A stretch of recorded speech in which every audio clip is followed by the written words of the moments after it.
Welcome to Defying Cancer, my YouTube channel where I talk about my experience and journey with breast cancer and hopefully give you some advice and tips on how to deal with the side effects and other parts of having breast cancer. My name's Rainbow. I was diagnosed in February 2023, and in today's video I want to talk about my family history and everything that led up to my first mammogram. So it starts back in '97 when I was 15. That was the first time I had any concerns with my breast health at all. So I went to my GP because I had a lump in my breast and it was painful.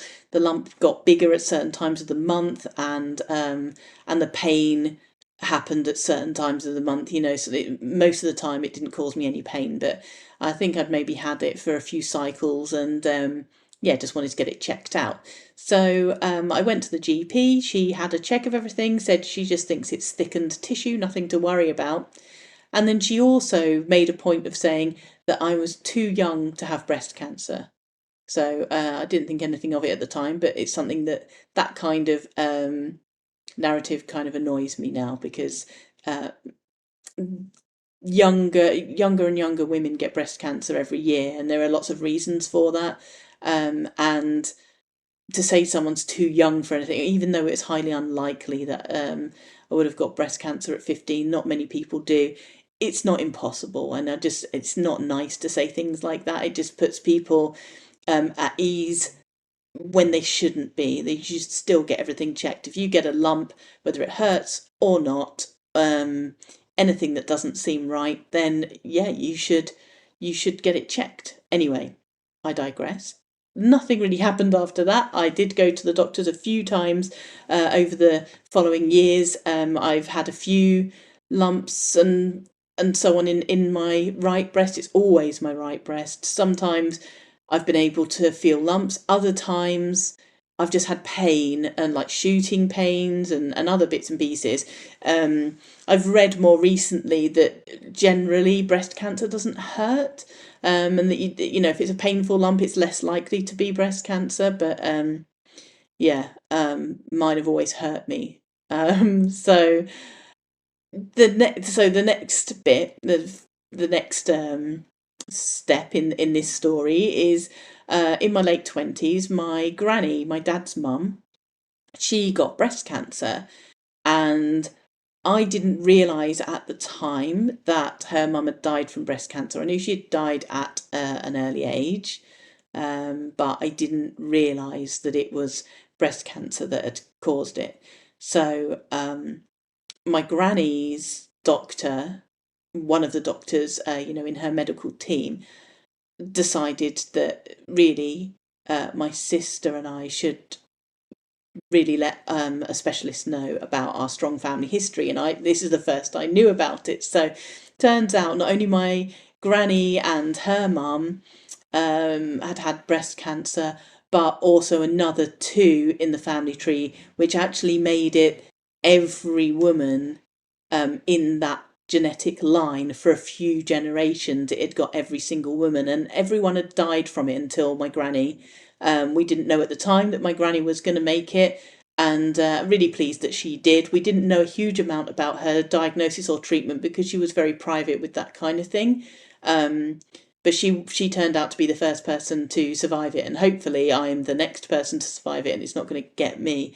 But yeah, that that situation led to me being referred. So I took the letter to my GP, and they referred me to a breast cancer specialist.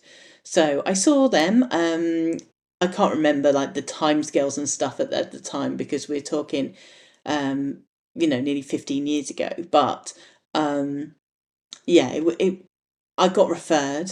I saw a specialist. I know that she specifically said she thought due to my family history I had a 1 in 6 chance of developing breast cancer. She showed me how to check my breasts properly for lumps, and essentially said there's no real reason to test before the age of 40, partly because it's unlikely I would develop breast cancer before then.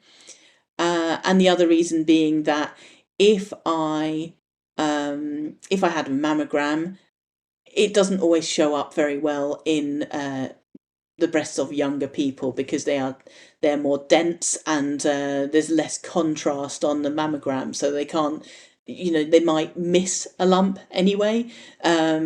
And if they did a test and said that, oh yeah, you've not got anything, then it means you might not go and get tested if you did find a lump. So there's not really much point, they don't think, of scanning people younger than that. So I still continued to go to the doctors anytime I had any lump or anything, but the general advice was go away until you're 40. There's nothing to be done until then. We're not going to necessarily help you until then. So yeah, that's the thing to do.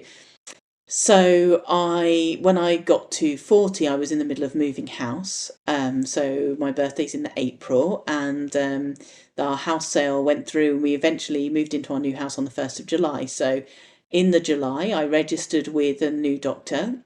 There's various bits of admin and things to do to get fully registered and be able to book an appointment with a doctor.